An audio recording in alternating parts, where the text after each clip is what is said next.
responder as perguntas. A Débora, da Rádio Gaúcha, gostaria de confirmar a informação de que o Ministério da Cidadania enviou à Caixa cerca de 1.300.000 CPFs para bloqueio de contas suspeitas de fraude do auxílio emergencial. Se o beneficiário estiver com a conta bloqueada, como ele deve proceder? Débora, existem dois tipos de fraudes, de discussões de fraude. Existe aquele pelo Ministério da Cidadania, DataPrev, onde existe uma fraude do cadastro em relação a isso. A Caixa Econômica Federal acata e não tem o que fazer, porque essa é uma determinação do Ministério da Cidadania.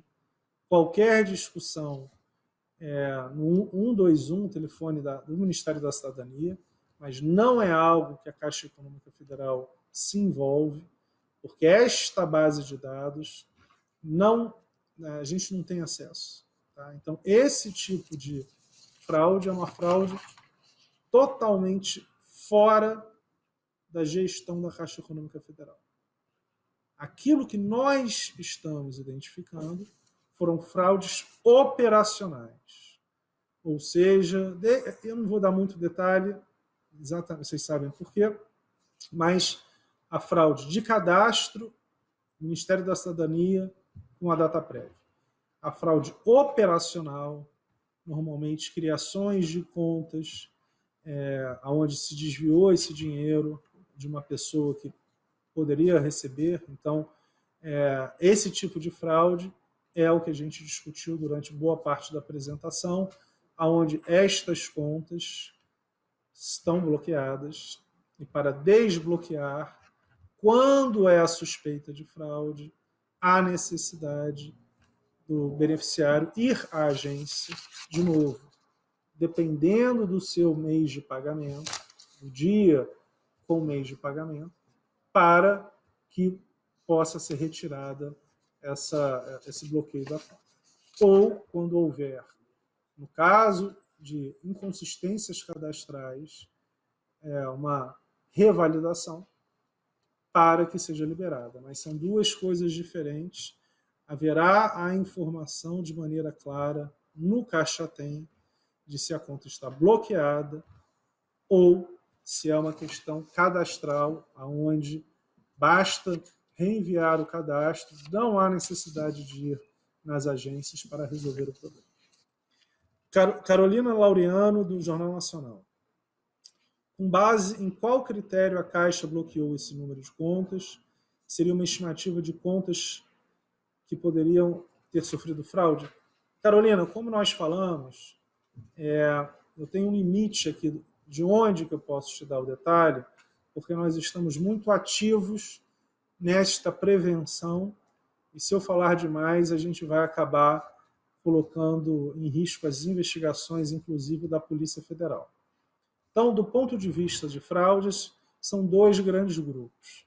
Fraude, de uma maneira muito clara, e inconsistência cadastral. E é muito fácil ver a diferença entre esses dois grupos.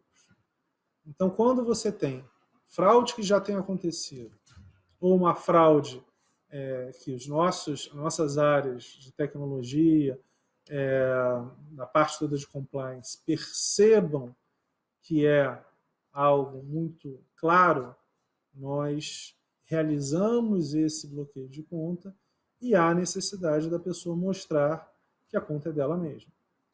E nesse caso, a nossa expectativa é baixa. Neste grupo, nós esperamos que poucos vão às agências, porque os indícios de fraude são muito claros. Em relação à inconsistência cadastral, que é exatamente o grupo que tem ido às agências, nós, para evitar aglomerações e acelerar a solução do problema, resolvemos hoje que as informações podem ser enviadas de novo para esse grupo de inconsistência cadastral via digital. Então, há uma diferença muito grande entre os dois grupos. Me desculpa, Carolina, não vou entrar muito no detalhe, porque estamos em investigações profundas que certamente vão gerar resultados. Então, se a gente explicar demais aqui, a gente vai alertar os fraudadores. Isso a gente não pode fazer. Ainda na Carolina, quem teve o nome incluído para receber o auxílio emergencial indevidamente vai devolver o dinheiro de que forma? Existe alguma região do país que tenha mais contas bloqueadas? Qual a expectativa para a normalização dessa situação? Em relação a essa questão da devolução do dinheiro, Tatiana, está aí? Ministério da Cidadania, na página deles. Então, no Ministério da Cidadania, na página do Ministério da Cidadania, existe um link específico para a devolução do auxílio emergencial. Ana Paula Branco, do Agora São Paulo.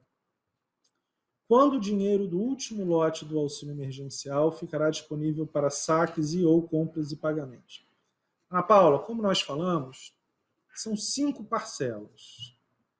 Quem recebeu antes Bolsa Família e as pessoas que receberam em abril vão começar a receber a 5ª parcela já em agosto. Então, depende muito de quando você recebeu a primeira parcela. Então, para quem recebeu a primeira parcela lá em abril, você já começa a ter o depósito em agosto. Por outro lado, quem acabou de ter o benefício aprovado, literalmente agora, vai receber em novembro. Então, todo o racional é 5 meses e 5 pagamentos. Recebeu 5 pagamentos, recebe durante 5 meses. Os depósitos e nas contas digitais acontecem antes. Por quê? Por causa da pandemia. E o saque ou a transferência, normalmente 1 mês depois do depósito na conta. Esse é o racional. Judite Cipreste, da Globo News. Temos um levantamento de quantos CPFs foram bloqueados por Estado? Judite, nós temos, mas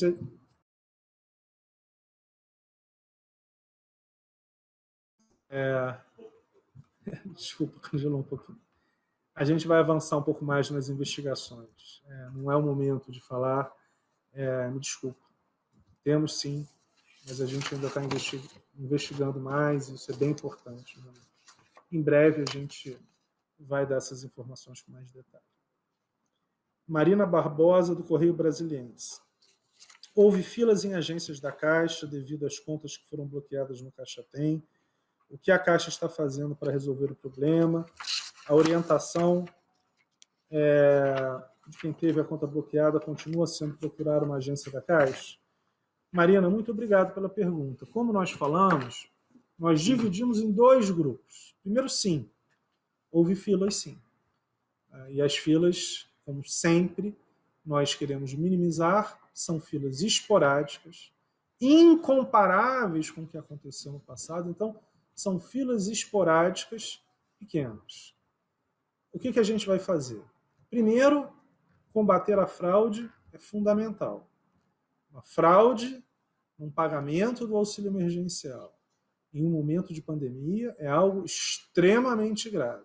Então, nós estamos combatendo. Sim, realizamos o bloqueio de diversas contas e separamos em 2 grandes grupos.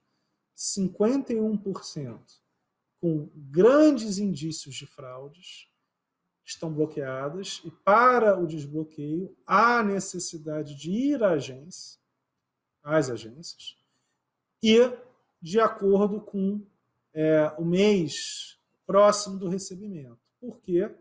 Se eu nasci, por exemplo, em outubro e só vou receber daqui a 20 dias, não haverá essa discussão do desbloqueio nesse momento, senão teremos exatamente aglomerações. Diego Machado, da Rádio Absoluta de Campos dos Goytacazes. Como a Caixa se sente nesse momento difícil que os brasileiros estão passando em fazer parte da vida dessas pessoas com o pagamento do auxílio emergencial? Diego, é muito importante. nós estamos realizando o pagamento não só do auxílio, mas do bem, que são 5 milhões de pessoas, do saque do FGTS, que são mais 60 milhões de pessoas. Então, ao todo, são mais de 121 milhões de pessoas.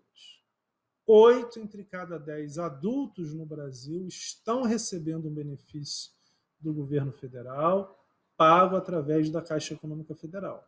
Então, nós estamos claramente muito motivados, muito importante para a população brasileira, e este pagamento escalonado, permitindo o uso de uma tecnologia digital, foi muito relevante para que não tenhamos filas, que não tenhamos aglomerações, e certamente problemas sempre acontecem, e o importante é resolver o mais rapidamente possível.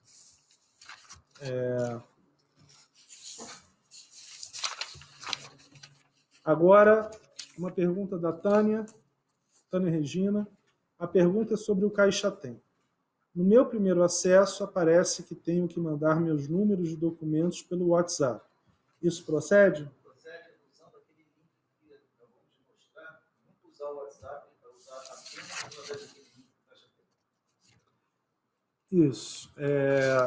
Exatamente, a gente acabou de explicar, Tânia, dentro dessa separação que nós fizemos entre o grupo que tem das contas que foram bloqueadas, mas com um grande indício de fraude, e as contas que foram bloqueadas com uma questão de problema de cadastro, algum tipo de divergência em relação aos cadastros que nós temos, a parte desse link é exatamente para esse segundo grupo. Então, provavelmente, esse é o seu caso.